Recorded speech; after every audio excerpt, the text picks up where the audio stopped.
Greetings, people. It's Levi Jonathan reporting to you. I want to talk about the chip. The book tells us that Babylon is drunk from the wine of her abominations, and her wrath is great because she knows that her time is short. What we're seeing now is a lot of the work that's been done in secret by the Babylonian forces and agents is now coming out into light. They're airing what they know because they're afraid that people will come and begin to pull people in another direction. Everything they have to do has to be within style. It has to be a trend. It has to become popular. It has to become a demand. And they use design, anything that can catch people's eye, to be able to sell their mechanisms of control.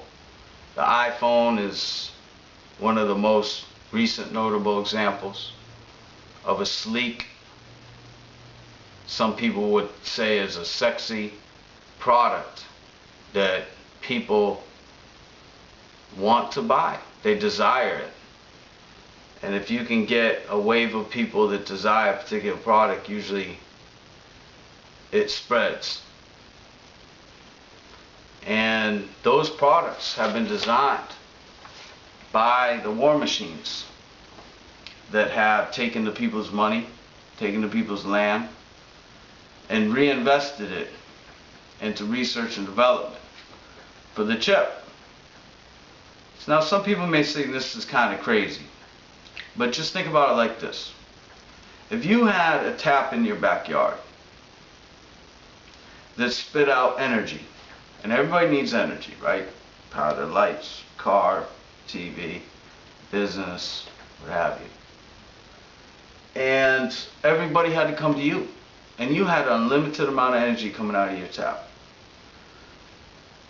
Eventually you would acquire some goods, I would think. You would begin to live comfortably, probably more comfortably than anybody else around you, all your neighbors, everybody in the town. And people might start looking at you. And eventually people might discover out how you attain your wealth. And they might want a piece of the action, seeing that they don't have a tap in their backyard. You do, just by chance. And that doesn't seem fair, that you should share the wealth. So you start building, right? Naturally, you're going to build more security to protect what you have. Not only your resource, but also those possessions that you have acquired, accumulated.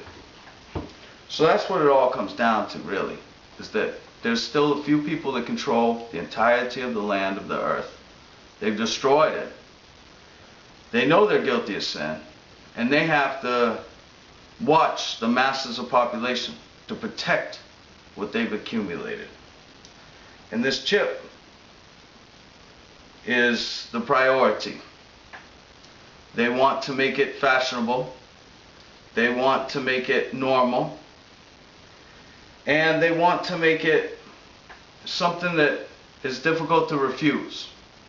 So they're going to convince people that it's necessary for their health, if they want to live longer, that it will get them ahead in life, that they'll be able to perform better at their job and therefore make more money. And of course we are going to have competition. There are going to be people that are going to be so-called bionics, superhumans, and they're going to be able to perform a greater workload. So what if we all become super bionic, superhumans? Well, then we'll all be at the same level again. And who will benefit? So there's three ways that they're talking about transforming humans into their creation, into the image of their liking. And that would be, number one, a kind of a biological engineering, which would be transforming the DNA of that person, and somehow it's supposed to make the person a different person. They ignore the spirit. Number two would be the actual chip. They want to introduce a biosensor into your body, sometimes referred to biosensors or cells. And number three would be a creation of what they consider to be a new life form. These are their robots that they're considering uploading human intelligence into these brains, these computers. And we're beginning to see these robots take all kinds of forms, taking on forms of females, women, and these kinds of things. So Babylon is on its way to the prophecy, and Babylon is rising up, and her wrath is great. But let us pay attention, because I want to go ahead and begin to cover some of this information that I'm beginning to learn. Now, if you pull this information off of Wikipedia about the biosensor, it's not going to make much sense, but you have to make sense of it. For instance, bioreceptors says a high selectivity for the analyte among a matrix of other chemical and biological components is a key requirement for the bioreceptor. So it has to be joined with other chips. And the cells says they are commonly used to detect global parameter like stress condition, toxicity, and organic derivatives. So in other words, they can monitor whatever's in your body, what you introduced into your body, as well as your stress. Stress is usually determined through your blood pulse. If you have a normal blood pulse, your blood pulse, your heart beats in such a way. If you're stressed, it beats in such a way. The man beast, as we've begun to discuss, is going to be able to determine your level of stress and be able to attempt to coax you or calm you down. And it's going to be a machine that's going to do this.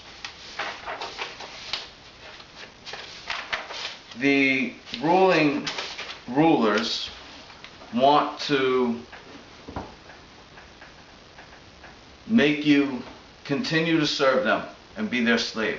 And they have to continue to build wealth because they are possessed by demons and they can never get enough. They're working on this chip, and rest assured, just as they push this healthcare and force people to buy healthcare, and again I would question, would you rather be forced to learn a particular faith and wear head covering, or would you rather be forced to pay insurance and have to buy health insurance that doesn't actually give you health care? It's just a question we have to ask ourselves, because this freedom is not the freedom that I think most people envision when they like to close their eyes and dream of freedom.